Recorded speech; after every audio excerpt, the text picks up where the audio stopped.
Hi, it's Karen here. Thank you so much for joining me today on my Pilates with Karen channel. And today I'm going to show you how to set up and how to do the Pilates side lying leg series. So this is just a simple side lying exercise. From setting up how to lie down on the mat to adding leg lifts or leg circles or the kicks. The fundamental of that is how you actually set yourself up on the mat. I see a lot of clients one-to-one where this has been prescribed by a physio, and with a few little cues, you can really get this right. You can really feel this in the right places. So let's start showing you the basic exercise. So we're down on the mat. Those legs lift up away from the floor. This arm lifts up if you want to, and we balance here. And from that, we can progress to your leg lifts. We can progress to your leg circles. We can add the arm lift, so we come up to the side. We can start to move it around so it becomes into a little crunch and out. And we can do our leg kick. So that's where that leg comes forwards and back. So it really does form the foundation of lots of movements. But as I said, I wanted to focus on how you set this up and how you get that first position and nail it. So there are a few little cues that I have developed over about 20 years of teaching and working one-to-one with people. The first one is how to get yourself lined up, because it's really common that that head comes forwards. Use the edge of your mat. Whatever you're using to do your Pilates, something's going to be straight. In my classes, I would get people to line themselves up with the front edge of their mat because they can see it. You could also use the lines in the floor or a rug or a towel at home. So we line yourself up with the edge of the mat. A few things might happen here. If your neck is uncomfortable here, some people find it more comfortable with a small pillow or cushion underneath the head. So you could pop that between your head and the arm or a block. Any issues around the shoulders, you might feel more comfortable with your head here. It makes it harder to align yourself, but if you've aligned yourself first, that's easier to do. But for simplicity, I'm going to just bring this arm out. When you think about this exercise, we want to have your spine parallel with the floor. So when you're on your back or your front, we're thinking about that soft S-bend. And we will think about that. But the first thing to think about here is if you just completely relax, your spine is kind of C-curving down to the floor. So I'm going to tuck my vest in so you can see a little easier.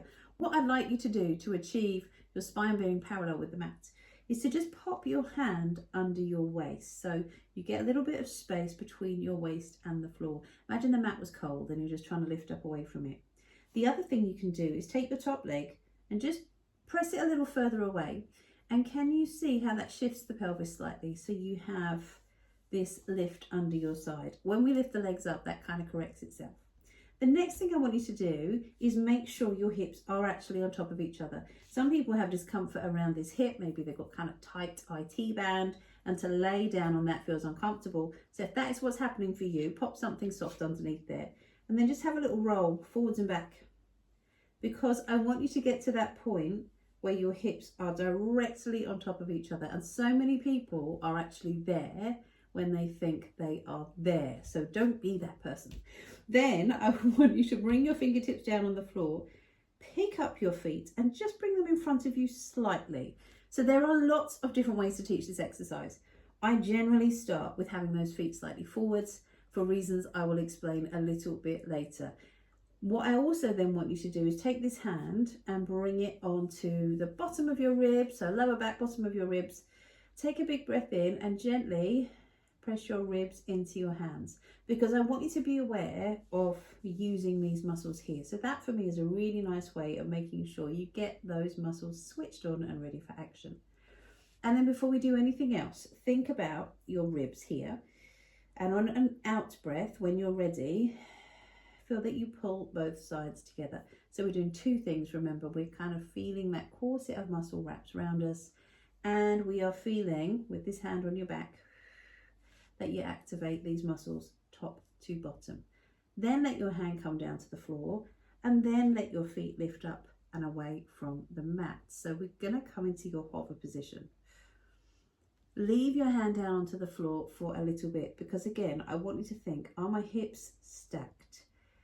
Can I feel my ribs at the front? Connecting. I should have my hip down on the mat, and then from the armpit upwards on the mat. If you can balance, balance. Relax your jaw, relax your head. Send the fingertip up. Press the top foot away from you. So it's like you're trying to send those feet to the wall. Draw the other leg up. Hold that position. And that's all I want you to do from now. However, can you feel that if you bring your toes in towards you, you just use the front of the body a bit more, and then let your feet come down to the floor. So that's how we set it up. The thing that most commonly happens in this, other than the roll through the hip, is people set themselves up and they think they're in that position, and they then try and balance, but those feet go behind. So suddenly actually you're opening through the front of the body and you're working into the back. So that's why if you have your fingertips down, and can you see your feet? I can't see my feet now, but I'm going to bring my feet forwards, and now I can feel those tummy muscles working. So there we open. There we've got that connection and that control, and those arms coming up. And because this is an exercise really commonly prescribed by physios for clients to help with stability around the hips and around the back, it's really important you get this one right. So have a go at that. Let's just do it one more time. Down to the floor. We did that setup. Remember, we aligned ourselves with the edge of the mat. We made sure those hips were stacked on top of each other. We made sure that arm was comfortable. So if anything's uncomfortable, you'll naturally try and avoid it. Bring your hand down, lift the side, float the legs up. And then if you can balance, balance. You might just need a finger down on the floor. Make sure you can see your toes. Feel like your sitting bones come down to the backs of the thighs. Your arm comes up. We send the head out and away, and we balance and we breathe. Breathing in, and on your out breath, feel those ribs coming towards each other and lower back down to the floor. Have a go at that. If you've got any questions about it, please do get in touch and I will do my best to answer for you.